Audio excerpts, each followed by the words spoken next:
Bismillahirrahmanirrahim. Assalamualaikum warahmatullahi wabarakatuh.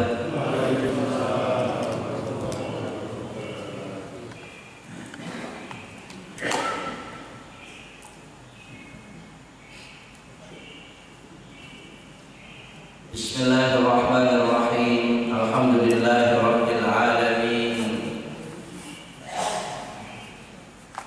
Alladzi biyadihi maqalidul umur wa biqudratihi mafatihul khairati wasyurur.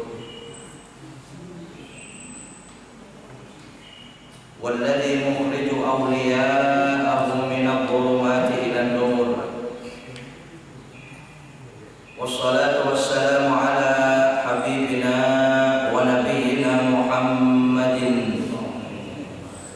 mukhrijul khalaiqi minad dayjur wa ala alihi wa ashabihi alladhina lam tadurruhumul hayatud dunya wa la yaghurruhum billahil ghurur. Subhanaka la ilma lana illa ma 'allamtana innaka antal alimul hakim. Allahumma salli wa sallim ala nabiyyina Muhammadin wa ala alihi wa sahbihi ajma'in. Rabbana shrah lana sudurana wa yassir lana umurana umurad dunya wal akhirah wahlul 'uqdatam min alsinatina yafqahu aqwalana amma ba'd. Hadirin hadirat, bapak-bapak, ibu-ibu, saudara-saudara sekalian, para jamaah salat subuh Masjid Al-Istiqamah, kaum muslimin dan muslimat ya rahmatullah, seluruhnya yang hadir pagi hari ini, dengan segala kesalehan dan ketaatan kita kepada Allah, dengan segala ibadah kita kepada Allah, insyaallah kita semua hamba-hamba Allah yang mulia, yang dimuliakan oleh Allah Subhanahu wa taala. Amin. Allahumma amin. Terlebih dahulu sekali lagi kita memanjatkan puji dan syukur kita kepada Allah Subhanahu wa taala dengan segala hidayah-hidayahnya, dengan rahmat dan nikmat-Nya, dengan segala pertolongan-pertolongannya. Pagi hari ini untuk yang kesekian kalinya, anugerah besar daripada Allah Subhanahu wa taala telah Allah memberikan kepada kita kemampuan dan kemauan hadir di masjid, salah satu rumah rahmatnya, yang tentunya kita berniat berkunjung kepada Allah Subhanahu wa taala, yang kita harap dengan rahmatnya di rumah rahmatnya ini, dan akhirnya insyaallah sebagaimana janji Nabi SAW, janji Allah Subhanahu wa taala, saat ini pagi hari ini kita semua termasuk keluarganya Allah Subhanahu wa taala, dan berhak kita semua dimuliakan oleh Allah Subhanahu wa taala. Amin. Hadirin hadirat, bapak, ibu-ibu, saudara-saudara sekalian, kajian pagi hari ini kembali, mari saudara-saudara sekalian kita saling mengingatkan, saling wasiat, saling berpesan di antara kita dalam keimanan dan ketakwaan kita kepada Allah, dalam ketaatan dan kesalehan kita kepada Allah. Dan mari kita mengkaji bagian daripada atau sebagian hadis-hadis Nabi SAW ataupun ayat-ayat Al-Quran yang diungkap oleh Al-Imam Abi Hamid Muhammad bin Muhammad Al-Ghazali, yang kalau mungkin berkenaan dengan Muharram ya Pak ya, barangkali ya, Muharram, Dzulhijjah dan sebagainya, barangkali di akhir nanti jika waktunya berkenan, atau mungkin tambahan daripada Bapak Ibu Saudara sekalian. Di dalam kitab Ihya Ulumuddin ada suatu bab, Kitab Mudzammil Ghurur, penjelasan tentang hinanya orang-orang yang tertipu. Jadi Bapak Ibu Saudara sekalian, rahimakumullah, kita maklum dalam hidup ini salah satu yang menjadikan kita tersiksa kalau kita menjadi korban penipuan. Betul tidak? Yang namanya tertipu, ketipu, jadi korban penipuan itu nggak enak, bahkan merasa tersiksa. Betul? Berapa banyak orang itu tersiksa, menangis bahkan karena dia menjadi korban penipuan itu. Sementara Bapak Ibu Saudara sekalian, rahimakumullah, penipu-penipu itu setiap saat akan terus ikut di mana saja kita berada. Penipu itu bukan berarti orang yang berpura-pura baik datang ke rumah kita kemudian dia menipu kita, bukan itu. Tetapi kadang-kadang penipu itu justru berada pada diri kita sendiri. Nah, disinilah Bapak Saudara sekalian, karena sulit kita pergi kemana, tak bisa ditaruh di rumah, begitu kan? Maka Bapak Saudara sekalian, Al-Imam Abi Hamid Muhammad bin Muhammad Al-Ghazali, beliau menjelaskan di dalam hidup ini hanya ada dua yang silih berganti terjadi kepada kita, tergantung kitanya ditawarkan mau yang mana salah satu di antara dua ini, yang disebut as-sa'adah dan as-syaqawah. Ada as-sa'adah, ada as-syaqawah. Sa'adah itu artinya gembira, bahagia, beruntung, ya senang. Kemudian syaqawah, ya celaka, sengsara, ya tersiksa. Ya sudah, cuma dua ini. Mulai daripada kehidupan kita dunia sampai kepada akibat daripada perbuatan kita di dunia ini, ya nanti di hadapan Allah. Tidak ada yang lain. Ada manusia itu sa'adah, ada manusia itu syaqawah. Bapak Ibu Saudara-saudara sekalian, rahimakumullah. Jadi kalau dia sa'adah juga, syaqawah juga, tidak mungkin. Hanya ada dua itu. Maka dikatakan oleh beliau, "Famiftahus sa'adati at-tayaqqun wal futnatu." Adapun kunci daripada sa'adah, kegembiraan, kebahagiaan, keberuntungan itu, pertama at-tayaqqun. At-tayaqqun itu artinya kebalikan daripada naum, tidur. Kalau nggak tidur itu namanya apa? Kita sekarang ini kan nggak tidur ini, namanya apa? Ini sulit saya ini. Lah iya kan, ada yang memang ya keterbatasan kita, Pak. Kadang-kadang saya merasakan sulit bahasanya itu, Pak. Misalnya mencari lawan. Kalau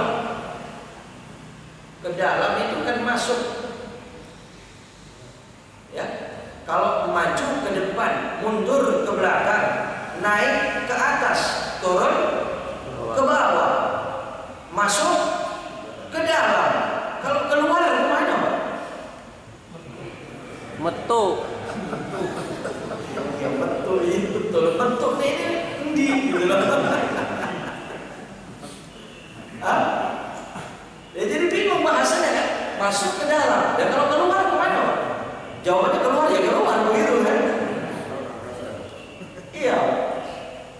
Nah sekarang tidur, lawannya tidurnya apa? Terjaga. Bangun. Biasanya bangun itu bangun dari tidur pada saat bangunnya, gitu kan. Kalau dalam bahasa Arab ada an-nauma, ada al-yaqwah, at-tayaqqud, ya. At-tayaqqud itu adalah orang-orang yang sedang tidak tidur seperti kita itu. Jadi kunci daripada sa'adah di jangan tidur. Bapak saudara-saudara sekalian, rahimakumullah. Satu, yang kedua, al-futnah. Futnah itu cerdas, pintar, berilmu, mengerti, tahu. Orang selagi mengerti, apalagi di hadapannya penipu, dia paham, dia tahu, beraksi seperti apapun penipu itu nggak bakal tertipu dia, karena dia futnah, fatanah. Makanya sifat Nabi Muhammad Shallallahu Alaihi Wasallam, sifat para nabi itu fatona, apa artinya? Cerdas, pintar, Pak. Nggak ada ceritanya nabi tertipu. Betul? Nggak ada, Pak. Para nabi tertipu ya tidak ada. Makanya kenapa sampai mencapai derajat maksum itu? Ya karena di situ, Pak. Kita untuk mencapai maksum sulit. Maksum artinya terpelihara. Bagaimana bisa terpelihara? Sering tertipu, begitu kan? Nah, Nabi SAW, bahkan para anbiya ilah itu tidak ada demikian. Karena mereka semua fatana, mereka itu cerdas, mereka pintar. Kemudian selanjutnya syakawa. Syakawa itu sengsara, celaka. Ya. Kuncinya, sumbernya adalah al-murur, yaitulah tertipu itu. Kenapa bisa al-murur? Pertama adalah jahala, karena bodoh. Orang kalau bodoh dia gampang tertipu. Betul tidak? Namanya nggak tahu, nggak ngerti, Pak. Ya nggak mungkin tertipu dah kalau nggak bodoh. Betul. Kemudian al-ghaflah, lalai. Atau sama dengan tadi tidur. Iya, orang kalau lalai namanya lalai, Pak. Makanya dibuatnya orang tersebut lalai, akhirnya tertipu. Begitu sadar dia baru ingat, oh ketipu saya. Lalainya sudah hilang. Bapak saudara sekalian, ini as-sa'adah dan syaqawah. Fala ni'mata lillahi ala ibadihi a'zamu minal imani wal ma'rifati. Tidak ada kenikmatan di sisi Allah Subhanahu wa taala terhadap hambanya. Tidak ada nikmat dari Allah yang dianugerahkan kepada hambanya yang lebih agung daripada iman dan ma'rifat kepada Allah. Tidak ada kenikmatan yang lebih agung, hanyalah keimanan dan ma'rifat kepada Allah. Beliau ungkapkan semacam itu, mengenal Allah dan beriman. Karena mungkin juga ada orang kenal nggak iman. Ya iman kenalnya setengah-setengah itu barangkali ya.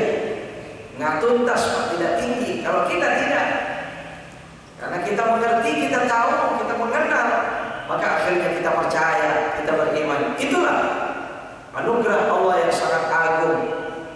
Wala wasilata ila siwan syara'is sadri binuril basirah.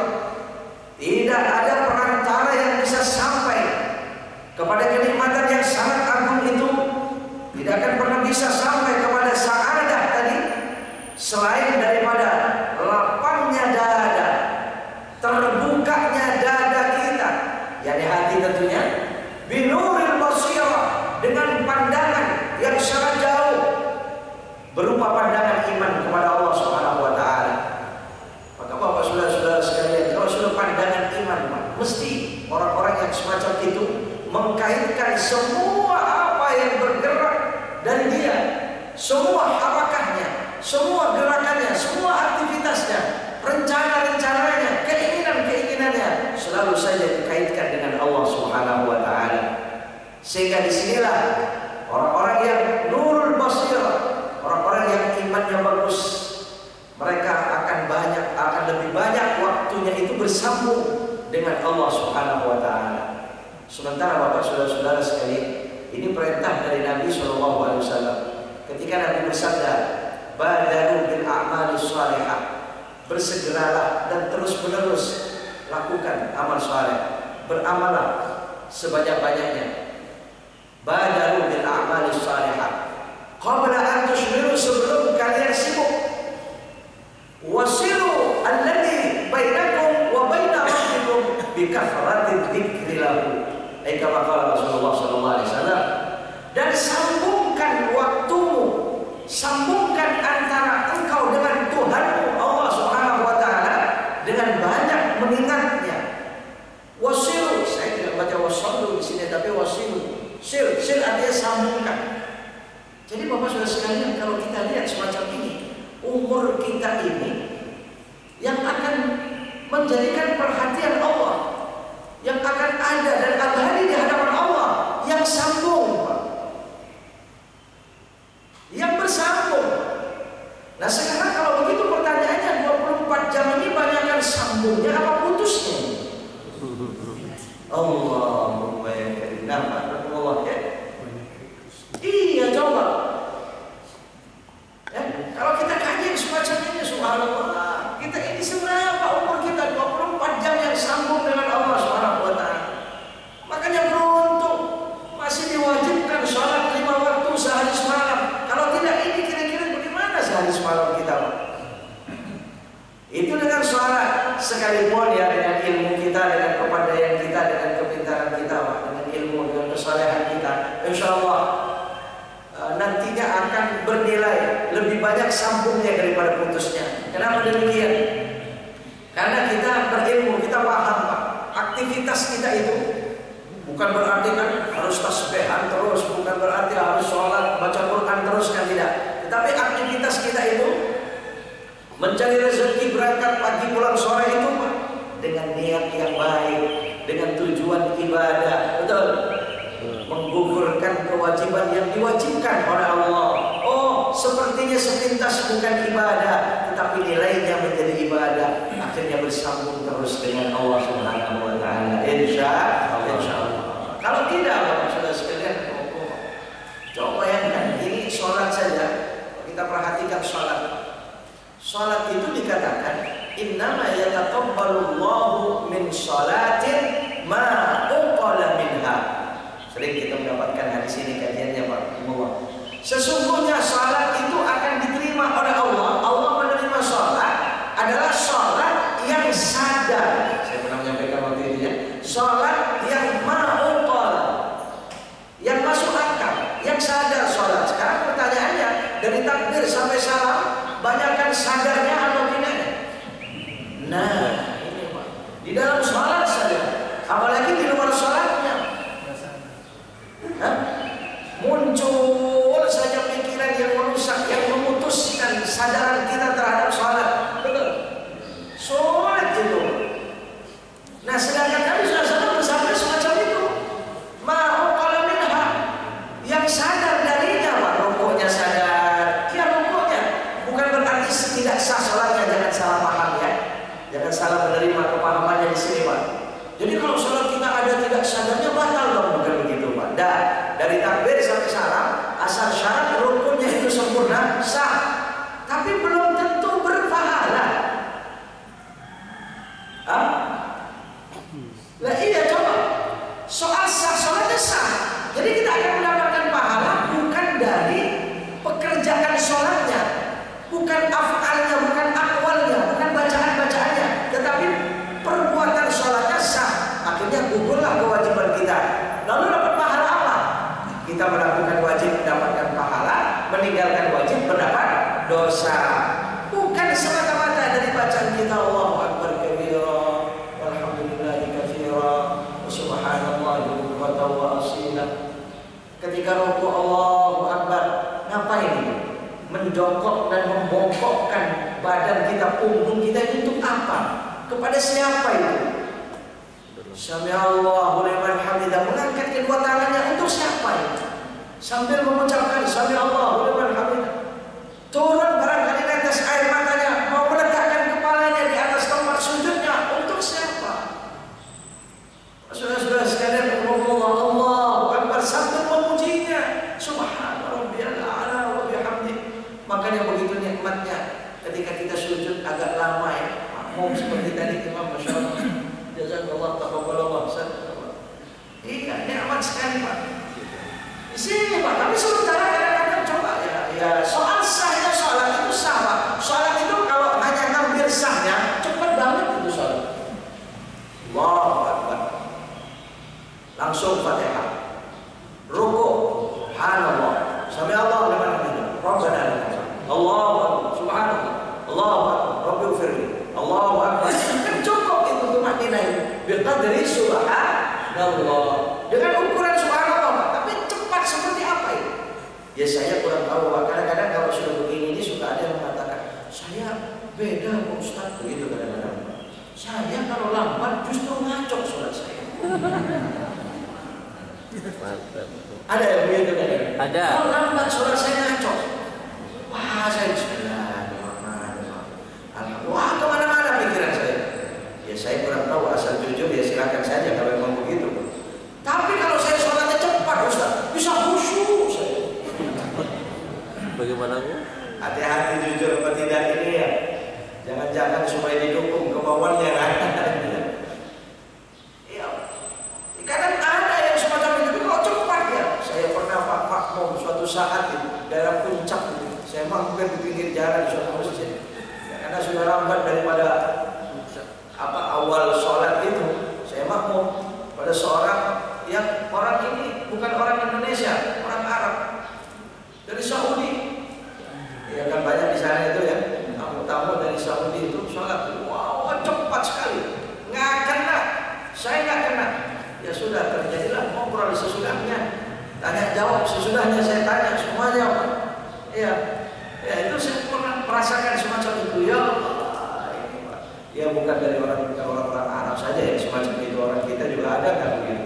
Malah tempoh hari ada kabar tarawih bisa dilakukan 20 rakaat itu berapa lama? 7 menit katanya Pak. Ya Allah, Imam Syabdullah Ibn Alawi Al-Haddad, itu sangat mengingatkan betul. Katsirun minal ladzina yusalluna fi hadzal yaum, ya pada masa beliau abad ke-9 Hijriah, 500 tahun yang lalu. Beliau sudah mengatakan banyak dari orang-orang yang sholat pada hari ini, pada saat-saat ini, mereka hanya mengutamakan banyaknya rakaat.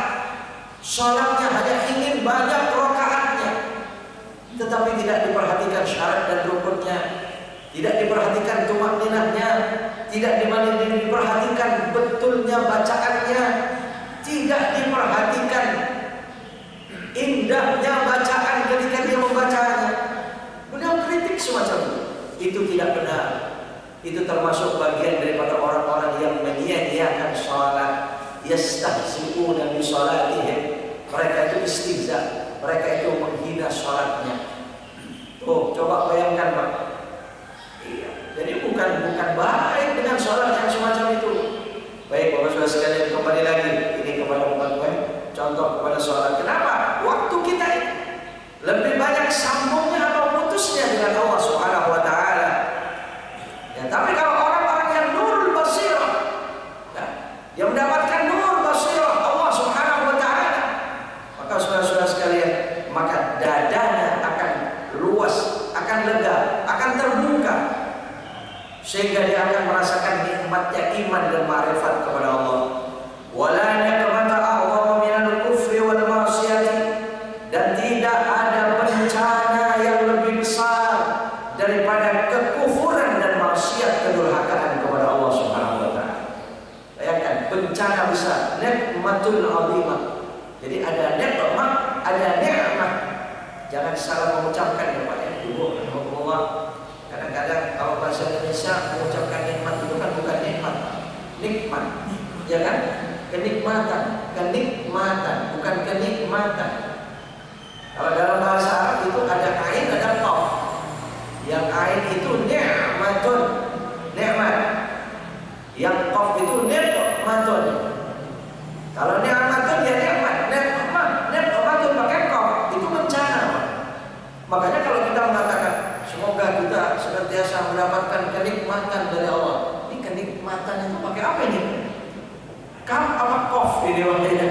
Kalau kaf barangkali tidak salah kan bahasa kita itu bahasa Indonesia ya. Mudah-mudahan tidak salah. Tapi takut ingat bahasa Arabnya. Jadi nggak usah mengucapkan kenikmatan, tapi kenikmatan saja ya. Ya, kenikmatan. Nikmat dari Allah. Jadi ada nikmat, ada nikmat. Ada nikmat, ada bencana. Tidak ada bencana yang lebih besar. Wala nikmata a'zama minal kufri wal ma'siyah. Tidak ada bencana yang lebih agung, lebih besar daripada kekufuran, kekafiran dan kemaksiatan kepada Allah. Maka Bapak Ibu Saudara sekalian, rahmatullah, sebagaimana saya pernah menyampaikan beberapa pertemuan lalu, saya ingat biasanya yang heboh itu di tengah-tengah kita itu kalau ada ancaman bahaya dunia. Betul tidak? Ya, seperti selama ini coba ya. Itu kan ancaman bahaya dunia Pak, corona, covid ini. Betul? Wah, hebohnya semacam itu. Tapi bagaimana dengan ancaman kekafiran? Bagaimana ancaman kemaksiatan? Bagaimana ancaman agama? Bagaimana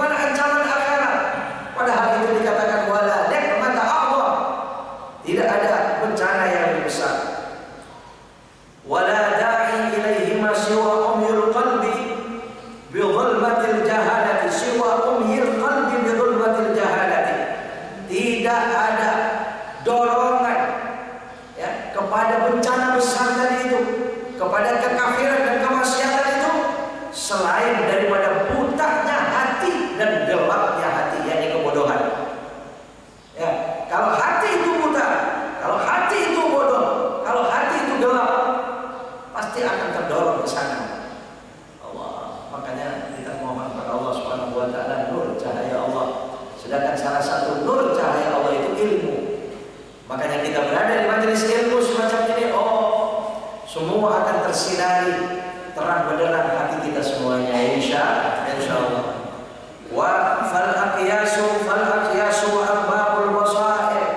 Adapun orang-orang cerdas itu dan orang-orang yang mempunyai pandangan jauh itu dikatakan kamishkatin fiha misbah, seperti ayat Allah Subhanahu wa taala dalam surah An-Nur, lebih ayat 35. Ketika Allah mengatakan Allahu nurus samawati wal ard mathalu nurihi kamishkatin fiha misbah. Ya, kamishkatin, mishkah itu artinya suatu tempat, ya, suatu tempat yang lubang, ya, fiha misbah, di dalamnya ada lampu. Jadi orang yang hatinya terang itu kira-kira semacam itu, Pak. Ya. Analogi Allah Subhanahu wa taala bagaikan lampu yang berada di suatu tempat, al-misbahu fi zujajah. Sedangkan lampu ini berada dalam kaca. Katakanlah sebuah kaca, tempat sebuah kaca yang di dalamnya ada lampu. Ka'anna fi zujajah. Az-zujajah itu ka'annaha kaukabun durriyun. Ya, az-zujajah, kaca tadi itu karena ada lampu yang dinyalakan di dalam itu. Ya, ka'annaha kaukabun durriyun, seperti bintang-bintang. Sekarang ini kira-kira lampu ini saja kalau dinyalakan itu, ya, kaca-kacanya itu kelap-kelip warna-warni begitu kan? Nah, ini kaukabun durriyun yuqadu min syajaratin mubarakah, yang dinyalakan dari suatu pohon yang berkah, yang bagus. Karena pohon itu kalau malam hari dikasih lampu-lampu jadi indah kan pohon itu. Taman-taman itu banyak kembang-kembang, bunga-bunga, kalau dikasih lampu indah kan? Insyaallah. Ya, barakallah. Ini perumpamaan Allah Subhanahu wa taala dengan hati yang terang tadi itu. Zaitunatin, zaitun adalah pohon zaitun misalnya, la syarqiyati wa la gharbiyah, tidak di arah timur ataupun di barat. Di mana saja. Kalau sudah dibuat lampu-lampu semacam itu mesti banyak orang yang suka. Yakadu zaituha yudhi'u walau lam tamsashu nar. Yang hampir-hampir saja, ya, zaituha, zait itu artinya minyaknya. Ya, kalau lampunya pakai minyak, ya. Sekarang ini sudah nggak pakai minyak lagi lampunya. Ya, minyaknya saja itu sudah indah. Belum lagi dinyalakan. Mungkin ini suatu saat ya kita akan berada di situasi semacam itu, atau mungkin di mana saja dan kapan saja. Walau tamsashu nar, padahal belum dinyalakan. Atau mungkin begini, lampunya belum dinyalakan, dilihat itu sudah indah. Apalagi dinyalakan. Subhanallah. Ini perumpamaan Allah Subhanahu wa taala di dalam Al-Qur'an. Nah, nurun ala nur. Cahaya di atas cahaya. Tempatnya saja sudah bagus. Apalagi setelah dinyalakan lampunya makin indah. Itulah hati-hati orang-orang yang beriman kepada Allah. Saudara-saudara sekalian, ya, tempatnya saja kerangka badan tubuh kita, orang-orang yang punya hati yang dengan nur cahaya tadi itu saja sudah indah. Artinya apa? Akhlaknya bagus, betul. Di mana saja dia pasti membuat orang suka, membuat orang senang. Perkataannya, ya, pikiran-pikirannya, masya Allah, kerangkanya saja sudah semacam itu. Apalagi hatinya, apalagi cahaya hatinya. Bapak saudara-saudara sekalian, makanya suatu saat Imam Abi Hamid Muhammad Al-Ghazali memberikan analogi ringan itu, ya Pak, semacam itu. Kalau sebuah lemari itu belum tentu mahal, ya. Tapi kalau isinya emas permata, kalau dijual dengan lemarinya mahal nggak kira-kira? Nah, di sini lemarinya nggak seberapa, mungkin jelek atau mungkin ya nggak begitu menarik, Pak. Orang ketika ya nggak menarik ya. Tapi begitu orang tahu isinya emas permata, Pak, lemari ini saya mau jual Pak. Berapa Bapak nawar? Mula-mula nawar murah begitu kan? Begitu dikasih tahu ini Pak, isinya emas Pak, permata Pak, sekian Pak. Gimana kira-kira nawarnya Pak? Pak langsung sekaligus menjadi mahal. Allahumma ya karim. Ya, Bapak saudara-saudara sekalian, jadi bukan semata-mata kerangkanya, tapi nur cahaya di dalam hatinya. Itu analogi Allah Subhanahu wa taala. Kemudian wal muqtarruna qulubuhum, ini adalah orang-orang yang sa'adah. Orang-orang yang sa'adah, orang-orang yang pandai, yang pintar tadi itu, yang selamat daripada penipuan. Adapun orang yang syaqawah, orang yang sengsara celaka itu al-muqtarrun, orang-orang yang tertipu.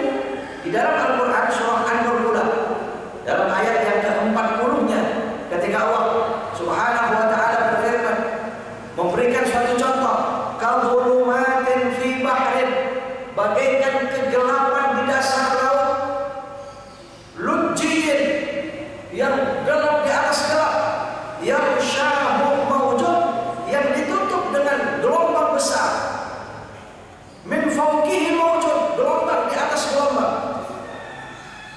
wa min fawqihi sahab, di atasnya lagi, di permukaannya itu, permukaan laut, di atas langit itu ada mendung tebal, awan tebal. Sekarang kita tahu mungkin ya, kita mesti paham lah. Kalau air udah kena sinar matahari terang, itu bisa jadi sampai ke dasarnya itu terang, betul. Tapi kalau ditambah gelombang, reak apa namanya itu, ya, gelombang itu Pak, ya kan, busak gelombang itu kalau tebal akan gelap di bawah laut itu. Ditambah lagi di permukaan langitnya itu awan tebal, gelap. Gimana di bawah laut kira-kira? Hah? Dzulumatun ba'duha fawqa ba'din, gelap di atas gelap. Itulah hati orang-orang yang akan tertipu, orang-orang yang syaqawah tadi. Bahkan idza akhraja yadahu lam yakad yaraha. Kalau kita berada dalam air itu, jangan jauh-jauh sampai memandang jauh ke sana Pak.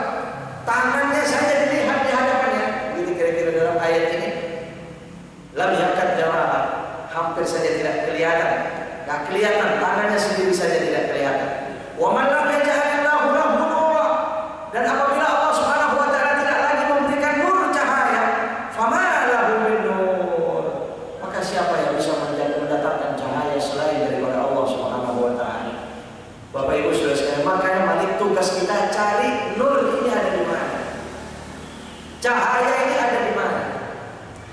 Sementara Allah Subhanahu wa taala sudah memberikan tangganya, medianya sudah diberikan oleh Allah agar kita mendapatkan nur dan cahaya itu.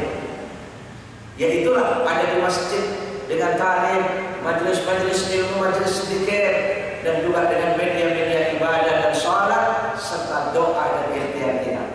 Bapak Ibu Saudara sekalian, rahimakumullah, hati-hati dengan makhluk, dengan tertipu ini Pak.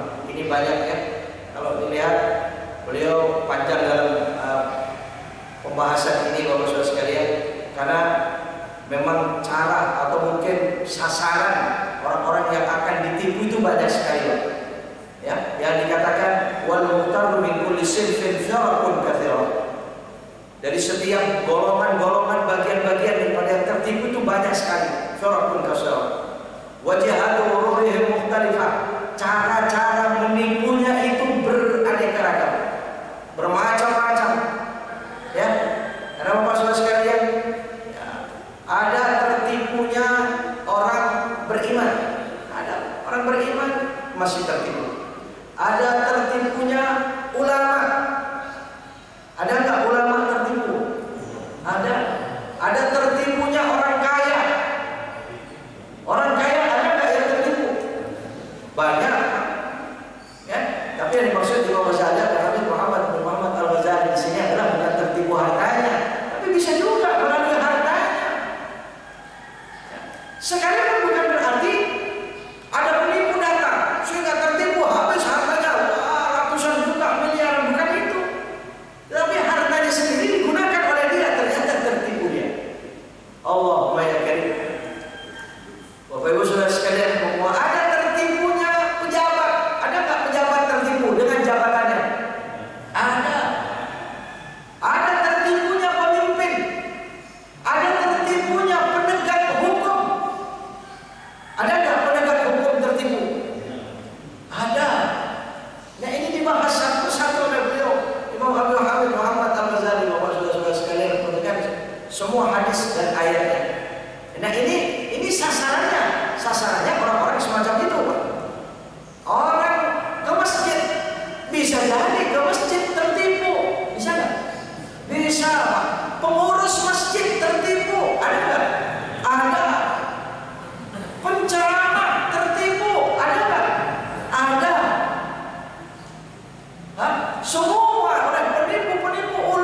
oleh Imam Ghazali dalam bab ini Pak. Lebih konkretnya dalam bab-bab seterusnya.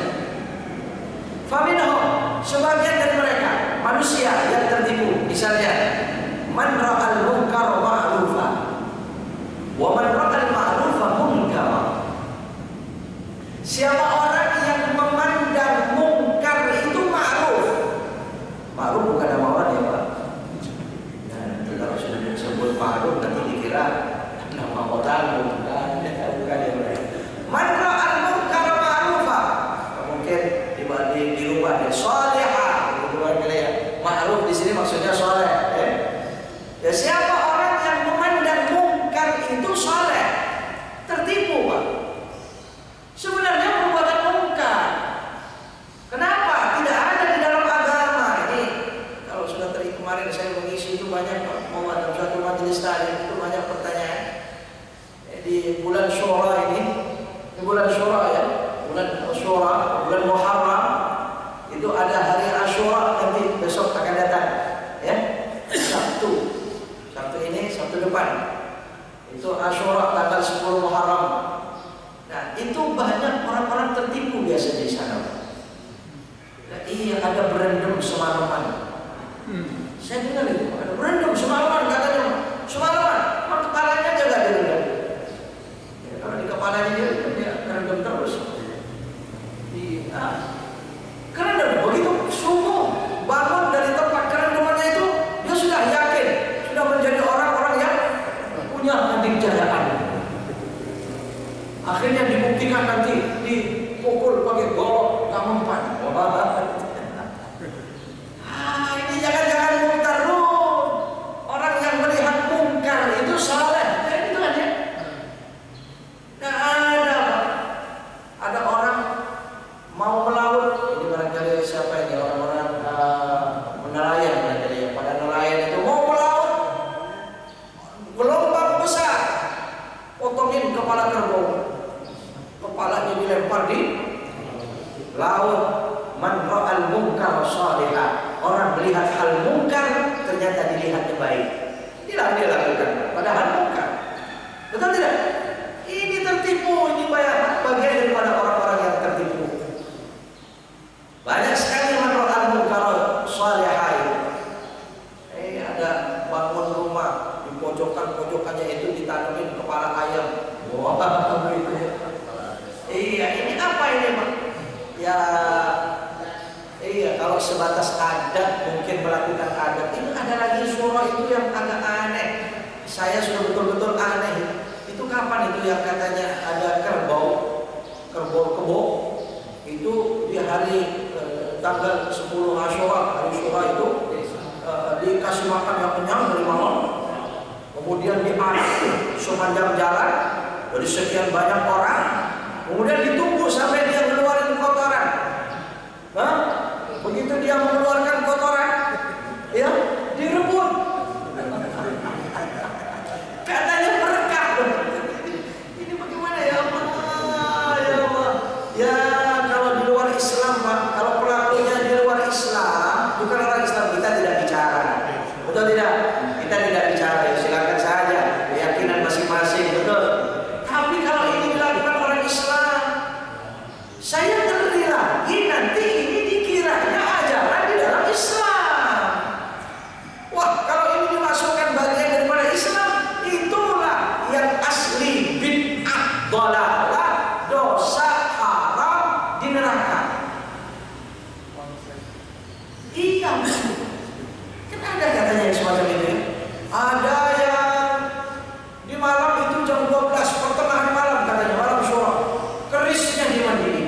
Wah, ada ini Pak. Ya, ini man ra'al munkar ma'rufa. Kalau dia tidak melihat itu hal baik, untuk apa dia melakukan? Karena dia melihat itu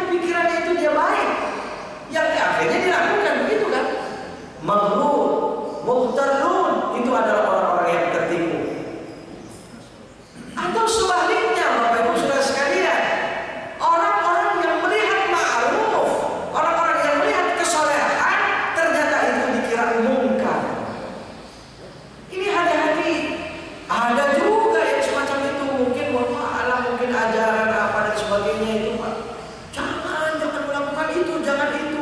Padahal itu kesolehan sebenarnya. Ya itu juga orang yang tertipu, Pak.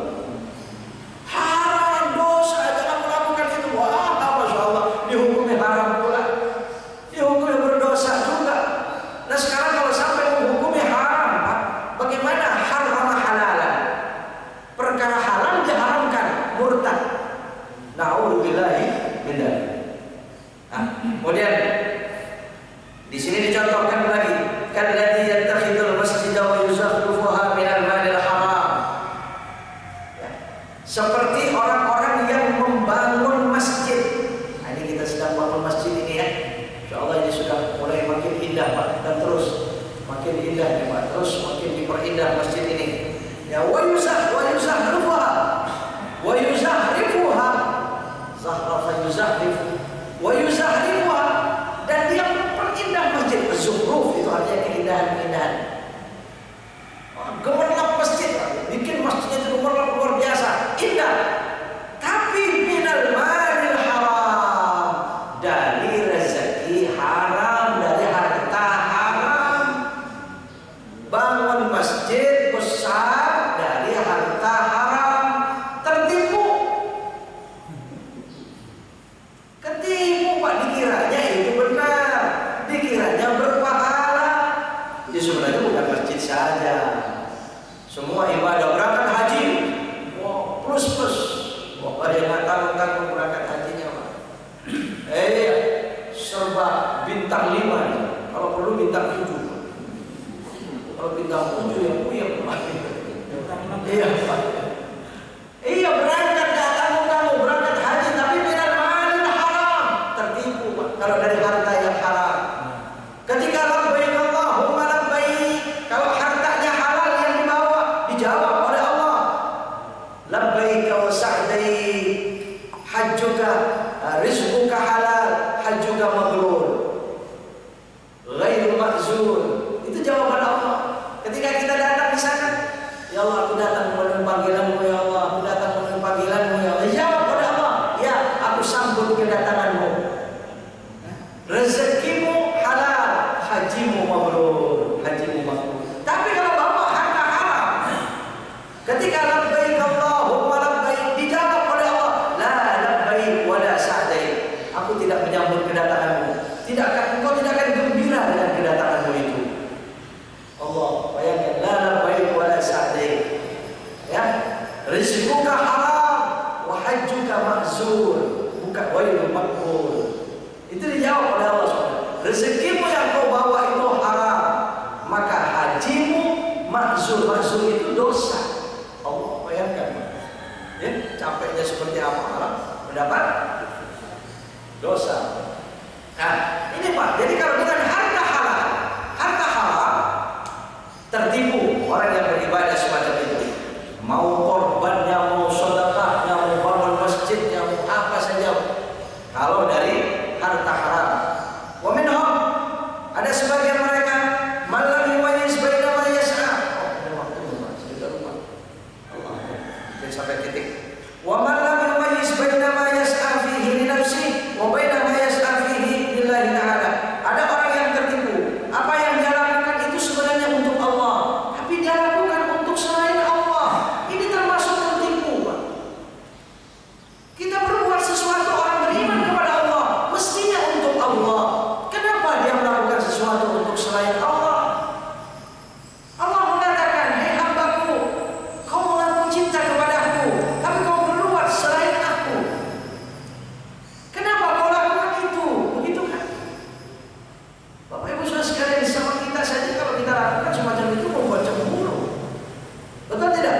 Maka kecemburuan Allah itu lebih tinggi daripada kecemburuan kita kepada sesama kita. Ya, Allah. Jadi misalnya ada orang yugharduhul qabul wal jam. Tujuannya itu hanya diterima oleh sekian banyak orang. Karena dia tampil di hadapan orang banyak, tujuannya supaya qabul. Qabul itu artinya diterima oleh orang, diminati oleh banyak orang. Di apa namanya, Pak? Ya dipuji kan oleh banyak orang. Wal jam itu artinya dihormati. Wah, dia muliakan supaya banyak pengikutnya, supaya banyak pendukungnya. Ada nggak kira-kira orang begitu, Pak? Tampil. Makanya biasanya orang-orang semacam itu, kalau hanya ingin dukungan, itu biasanya pada saat perlu dukungan saya yang banyak tampil, Pak. Begitu sudah selesai, tampil nggak kira-kira? Hah? Iya, Pak. Nah, ini wallahu a'lam ini apa kira-kira kalau sudah begini? Kalau ada orang semacam itu, maghrur, muhtarun, itu adalah orang-orang tertipu. Tertipu dia sebenarnya, Pak. Mestinya untuk Allah, tampil di hadapan orang banyak silakan, tapi tetap untuk Allah, diterima karena Allah, ditolak pun tidak masalah. Toh sekian banyak yang menolaknya, mesti banyak pula yang menerimanya, asal kebaikan yang disampaikan. Betul?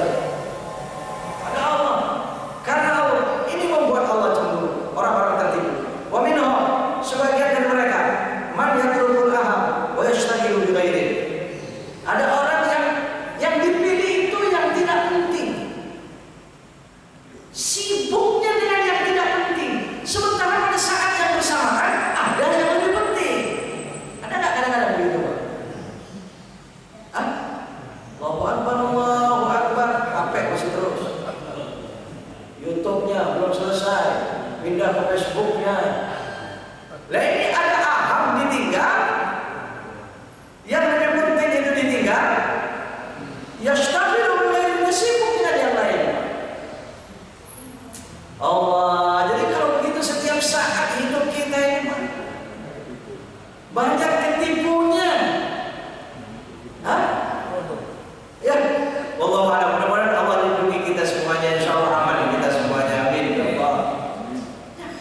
Hal-hal yang tidak penting yang kita pentingkan. Hal-hal yang bahkan kadang-kadang tidak berguna pula, yang kita anggap itu sebagai hal yang penting, Pak. Termasuk juga ini, hati-hati, Pak. Adat dan syariat agama. Kadang-kadang berapa banyak orang itu lebih mementingkan adat. Betul? Lebih mementingkan budaya. Syariat ditinggal begitu saja. Oh, kalau yang namanya sunat, ketika ada acara, ketika ada hajat, yang namanya adat wajib benar itu, seolah-olah wajib benar. Kalau nggak melakukan adat marah itu. Betul tidak? Tapi nggak ada zikirnya, nggak ada ingat Allah, tidak ada doa-doanya, tidak ada. Ya, bagaimana ini? Pak Saudara sekalian, Allah. Kalau adatnya tidak menentang syariat agama, kalau adatnya bertentangan dengan syariat agama, apalagi sampai kepada syirik, kan berbahaya. Nih, wa minhum, bagian daripada orang-orang yang tertipu. Wa minhum man yatrukul fardha wa yashtaghilu bin nafilah. Ada lagi yang dipentingkan itu yang sunnah-sunnah. Sunnah penting, wajib tidak penting. Hati-hati Bapak Saudara sekalian. Sekarang ini macam-macam, zikir itu macam-macam. Saya sampaikan di mana-mana, Pak. Zikir semalaman, sholawat semalaman. Wah, sambil zikir, sambil atraksi, sambil ada kan khusyuk bersolawatan itu, Pak. Berdiri, duduk semalaman, Pak. Sampai jam 3 baru selesai. Pulang capek, ngantuk, subuhnya fardu ditinggal, sunnah dilakukan. Ketipu, tertipu itu semacam itu, Pak. Dikiranya berkah, semalaman sudah sholawatan. Ketipu. Sampai kayak biasa ini kaula muda ini banyak yang begitu. Betul? Iya, sekarang ini Masya Allah ya, ada suatu daerah di sana, Pak. Daerah itu disebut desa sholawat. Hampir setiap malam itu berputar itu sholawat. Bagus, silakan, sholawatnya bagus. Sholawat bagus ya. Sholawat ya silakan bagus, Pak. Tapi hati-hati jadi tertipu. Betul. Jadi tertipu. Capeknya semalaman itu bukan cuma subuh sampai zuhur.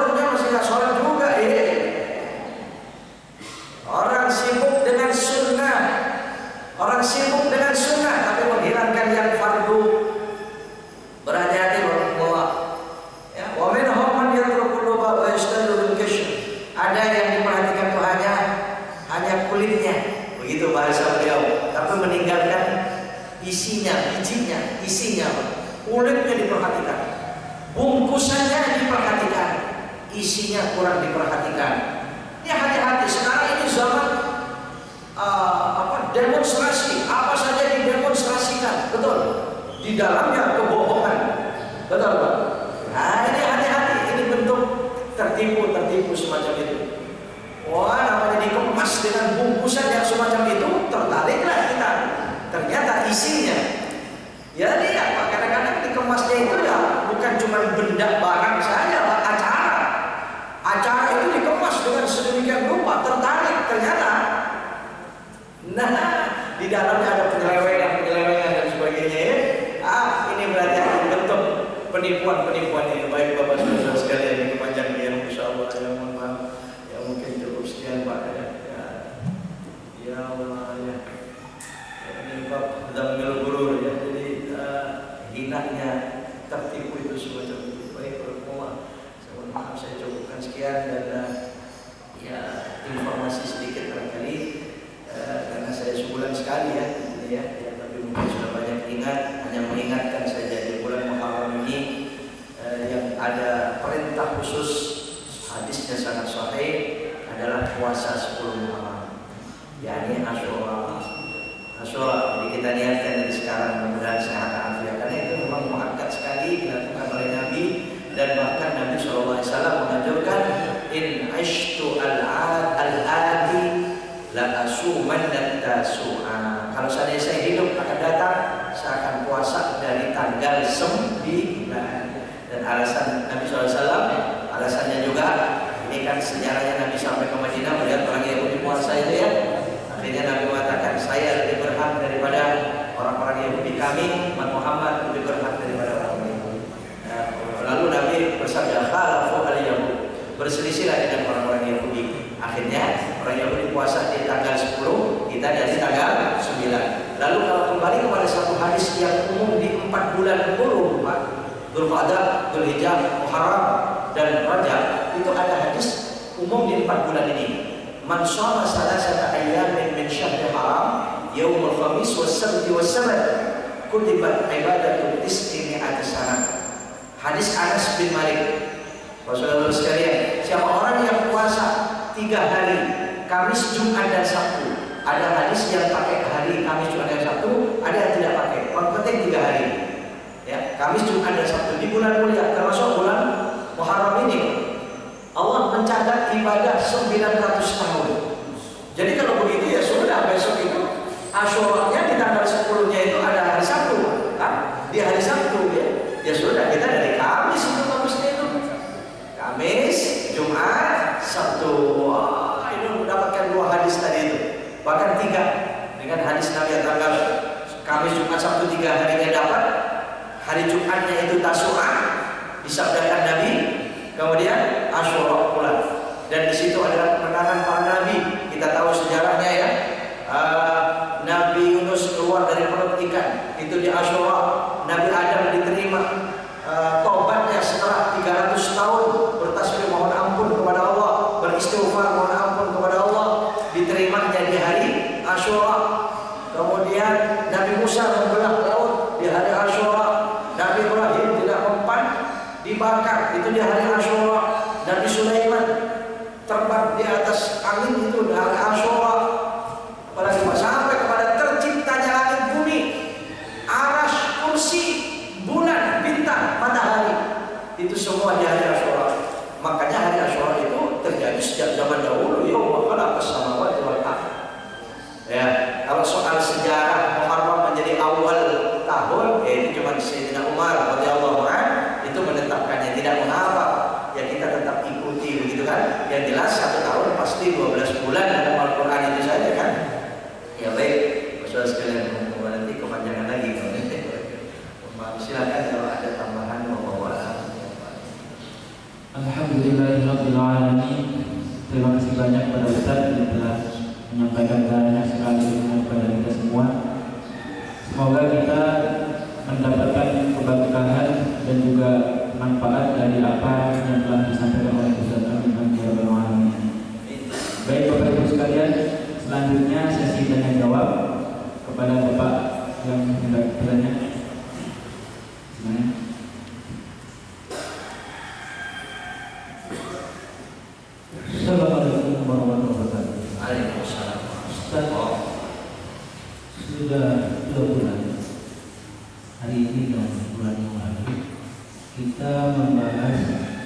Ihya Ulumuddin, Ihya Ulumuddin dan Al-Ghazali. Biasanya sebelum kita baca buku, kita kan baca preambul pembukanya, apakah yang ada di dalamnya. Pertanyaan saya, Ihya Ulumuddin bicara tentang apa? Biar kita paham sebelum kita masuk ke dalam bab di dalamnya. Terima kasih.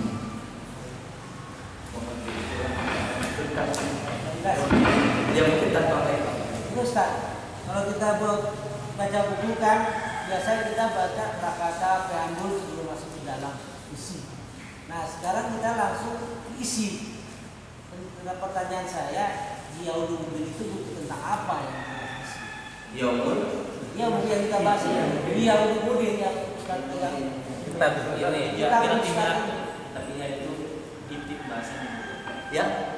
Kitab Ustaz dulu. Iya kitab. Ihya Ulumuddin itu. Oh Ihya Ulumuddin ya. Oh iya. Ihya Ulumuddin ya. Baik. Tentang apa di dalamnya? Tentang apa? Jadi sebelum kita masuk ke lebih dalam. Iya. Oh ya Ihya Ulumuddin ya baik. Ihya Ulumuddin itu salah satu kitab Imam Ghazali, Imam Abu Muhammad Muhammad bin Muhammad Al-Ghazali, yang beliau ini bagian daripada Hujjatul Islam. Hujjatul Islam itu artinya dalil-dalil di dalam Islam. Beliau ini sudah sangat makbul, diterima oleh para ulama salafus saleh, itu tidak diragukan lagi tentunya ya. Jadi Hujjatul Islam yang hidup pada abad ke-5 Hijriah, 500-1000 tahun yang lalu ya. Dan sampai saat ini banyak sekali kitab-kitab beliau. Nah, salah satunya Ihya Ulumuddin yang ada 6 jilid. Kadang-kadang jilidnya suka dipersingkat, tidak padat. Ya, adapun di dalamnya masya Allah banyak sekali, luas sekali Pak. Kalau dikaji Ihya Ulumuddin seluruhnya ya rasanya Allah ya. Jadi bab wurur saja kalau sebulan sekali Pak, insya Allah 3 tahun mungkin masih bab wurur ini Pak. Kalau sebulan sekali ya, sebulan sekali ya. Tapi kan saya itu Ihya Ulumuddin dipilih-pilih Pak. Saya pilih-pilih, nggak urutan begitu. Kalau urutan begitu, mula-mulanya di awal-awal bercerita tentang ilmu. Habis itu hadis-hadis tentang ilmu seluruhnya. Tentang ilmu itu dibahasnya di sana panjang luas Pak. Apa ilmu? Kemudian ilmu yang bermanfaat, ilmu yang membahayakan, kemudian ahli ilmu, kemudian hormat kepada ahli ilmu, kemudian bahayanya orang ahli ilmu. Ya, termasuk ulama. Ada ulama indallah, ada ulama itu dibahas semuanya Pak. Panjang. Setelah itu baru masuk bab thaharah, bab suci. Tapi suci di sini bukan kayak fikih, mulai daripada fikihnya sampai rahasianya. Jadi lebih banyak Imam Ghazali mengungkap syarair, rahasia. Karena memang beliau ini ulama juga, dokter juga, dokternya dokter. Jadi beliau ini ketika berbicara tentang hati, wah saya nggak sanggup gitu memahami. Ya, jadi sampai dikatakan hati itu di mana sebenarnya? Sulit Pak. Coba hati ada di mana di tubuh manusia? Di kita. Ada di mana? Selama ini kan ada di darah kita, ada segumpal darah, segumpal daging gitu kan? Itu hati. Padahal hati itu beraksi seluruh tubuh. Wah, dibahas di sana Pak, panjang. Jadi ya isinya itu banyak mengungkap rahasia-rahasia yang berkenaan dengan yang semuanya itu berdalilkan hadis bukan ayat Al-Quran. Kebanyakan dari bab itu yang awal misalnya rezeki halal haram. Rezeki ketika membaca Al-Kasbu wal Ma'isyah, ketika membahas tentang bekerja dan mencari kehidupan, yakni rezeki, maka dibahas ayat Quran seluruhnya. Ya, masalah Al-Quran seluruhnya, baru hadis. Baru setelah hadis itu aqwalul ulama. Ya, ada hikmah para ulama, sahabat dulu. Sahabat. Setelah sahabat baru ulama. Kadang-kadang nggak ada ulama tapi sampai sahabat gitu. Masya Allah, makanya saya suka, sangat senang Pak. Dan di kitab Ihya itu jujur, ketika ada hadis-hadis yang tidak sahih, dhaif apa dan sebagainya, itu diungkap. Itu dikatakan. Ya tapi tidak mengapa, dhaif apa dan sebagainya itu ya dikasih tahu Pak. Kalau itu berbentuk nasihat, tidak masalah. Ya, itu ya, luas sekali Pak. 6 jilid kalau seluruhnya, ya wallah mungkin beberapa lama sulit Pak ya. Ya saya membahas di Larangan Indah itu bab al-ulfah, al-mu'addab wal ulfah. Saya membahas itu di larangan edah. Ya sudah 5 tahunan itu masih satu bab. Padahal saya seminggu sekali, walaupun kadang-kadang diselingi, Pak. Itu masya Allah diungkap hadis-hadis kita, kehidupan sesama kita ini harus bagaimana kita. Apalagi berbeda agama, berbeda suku dan sebagainya. Masya Allah luas sekali, Pak. Ya, sebenarnya bahasan semacam itu tidak dihias saja. Di kitab-kitab lain pun banyak. Makanya Pak, ya jangan terpengaruh. Kalau ada, saya mendapatkan buku, saya tidak terpengaruh, saya mendapatkan buku. Ihya Ulumuddin, kitab pembohong. Ada itu Pak. Ihya Ulumuddin, Ta'limul Muta'allim, Nashaihul Ibad, itu kitab pembohong kata dia. Bikin kaum muslimin mundur. Tidak akan maju kaum muslimin kalau dipakai kitab itu. Begitu dia bahas. Ya, tapi Allah alam namanya orang, Pak. Ya makanya sekarang ini orang pintar itu banyak. Jadi Allah alam, jadi menurut saya ya jangan begitu. Coba bikin dulu dia, susun dulu kitabnya, bisa nggak lebih daripada Ihya? Coba susun kitabnya lebih daripada Nashaihul Ibad. Wah, kalau saya masya Allah membaca saja susah, Pak. Dan membaca kitabnya saja susah, apalagi mau menyalahkan. Ya Allah, kira-kira dia lebih dari Imam Ghazali?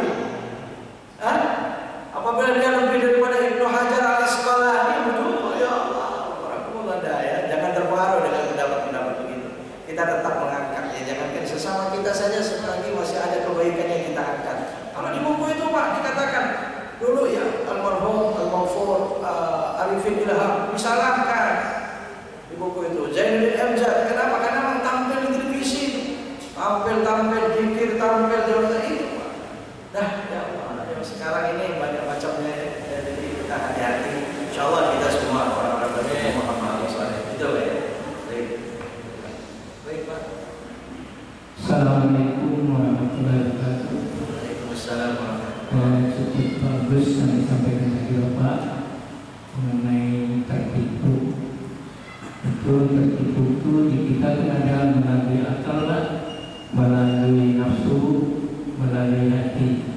Itu jadi kalau kita yang tiga itu tidak kita isi dengan ilmu, itu yang membuat kita selalu tertipu. Jadi kita harus isi akal, hati dan nafsu dengan ilmu, dengan minta pertolongan kepada Allah. Yang intinya adalah tauhid. Benar atau tidak? Baik. Assalamualaikum warahmatullahi wabarakatuh. Baik, waalaikumsalam warahmatullahi wabarakatuh. Ya, baik Pak. Ya, tambahan penjelasan luar biasa. Memang betul. Anugerah Allah, ya akal, hati, gitu Pak ya. Dan ada nafsu. Nafsu itu anugerah sebenarnya. Anugerah. Kalau kamu punya nafsu itu bagaimana? Iya Pak. Nafsu itu anugerah daripada Allah, tetapi harus diisi ilmu itu tadi ya. Ngaji kita makanya diwajibkan kepada ya. Insyaallah. Jadi betul Pak, terima kasih. Ingat, jadi kita insyaallah lebih semangat mengisi ilmu. Ya, jangan menjadi botol kosong. Ya nanti diisi yang lain-lain jadi bahaya Pak, itu botol gitu ya. Diisi bahan peledak, yang meledak itu botol begitu kan. Insyaallah. Baik, terima kasih Pak. Assalamualaikum warahmatullahi wabarakatuh. Waalaikumsalam warahmatullahi wabarakatuh. Saya tertarik dengan Ustaz tadi membahas mengenai sholat. Banyak orang sholat hanya menggugurkan kewajiban. Dia sholat sendiri dia tidak tahu apa maknanya. Kalau kita lihat di orang tua habis sholat dia nggak seperti kita ya berdoa lama-lama. Mungkin karena dianya sudah paham kalimat yang diucapkan di dalam sholat itu kan penuh dengan doa dan pujian kepada Allah. Terutama duduk di antara dua sujud itu kan doa yang luar biasa ya. Nggak ada semuanya. Nah, pertanyaan dari saya berkaitan dengan itu, bagaimana sikap kita kalau misalnya ada imam sholat buru-buru?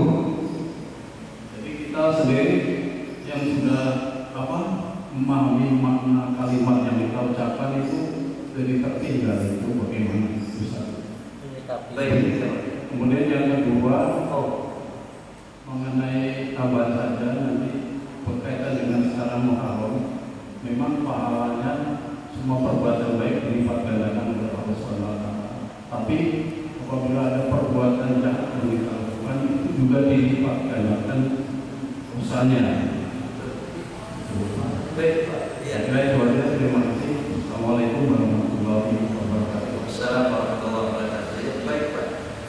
Yang saya pahami tentang sholat tadi, ya memang kita usahakan lebih khusyuk, lebih bagus, lebih berhati-hati ya, lebih tumakninahnya lebih sempurna, bacaannya lebih bagus ya Pak. Kalau perlu ya bukan kalau perlu, memang penting kita memahami dari apa yang kita baca, harus kita kaji, kita pelajari, kita hafalkan gitu ketika kita mengucapkan itu. Dan kemudian pertanyaannya, bagaimana kalau mendapatkan imam cepat itu tadi ya?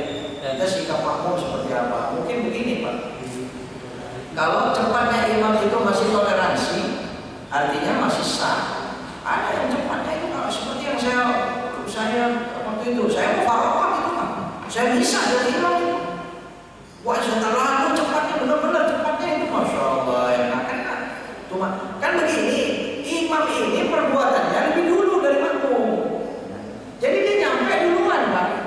Mungkin dia sempurna dia, makmumnya yang susah. Allahu Akbar, makmum baru turun dia sudah bangun Pak. Ya kapan makmum itu madinahnya? Dia sudah dapat. Apalagi imamnya masih muda, makmumnya sudah tua, dengkulnya bermasalah, pinggangnya pula, begitu kan? Cepat imamnya, ya sudah. Allah. Nah, susah sampainya lama Pak di situ Pak. Jadi kalau masih toleransi, Bapak bisa memperkirakan, kita bisa memperkirakan.